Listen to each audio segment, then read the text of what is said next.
একদম এয়ারপোর্ট একদম কাছে, প্লেন যাচ্ছে আছে তো, মেঘের ভিতর দিয়ে যাচ্ছে, দেখা যাচ্ছে না, একদম কাছে প্লেন যায় মাথার উপর দিয়ে। আসলে সব গল্প সবাইকে ওয়েলকাম। আসলে সবাই খুব ভালো আছে, আমরা ভালো আছি। এই যে এখন 10টা বাজছে, বর অফিস বেরিয়ে গেছে, আমাদের সকাল সকাল চান্দা সব হয়ে গেছে, মেয়েকেও স্নান করে দিলাম, আর বরকে রুটি টিফিন করে দিয়েছি।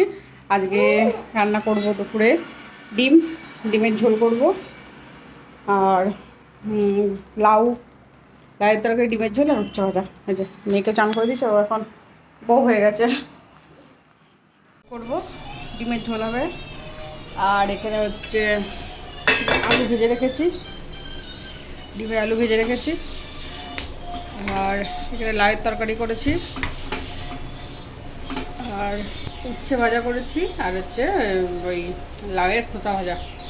এখন বাজে 11টা, আমার রান্না বান্না সব কমপ্লিট হয়ে গেছে, শুধু ভাতটা করবো, বাস হয়ে যাবে। প্রচুর জোর বৃষ্টি পড়ছে। এদিকে টুটি চলে গেছে, মেয়ে আমার ঘুমিয়ে পড়েছে, ঘুমাচ্ছে।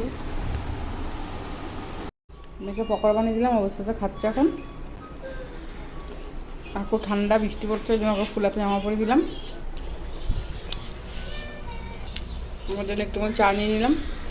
আব্বু এখন 6টা বাজতে চললে বর আসবে, আর সব পকোড়া বানিয়ে রাখলাম, রাখা আছে, বর এসে খাবে, আমি চা দিই। এখন পকোড়া চা খাচ্ছি।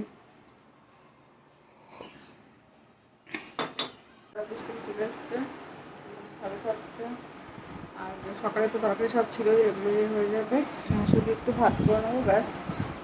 আর মেয়ে খেলছে ঘরে, পুরো ঘুমা দিয়েছে, বর ঘুমাতে গেছে, ও খেলছে সন্ধ্যাবাড়িতে, খেলা করছে।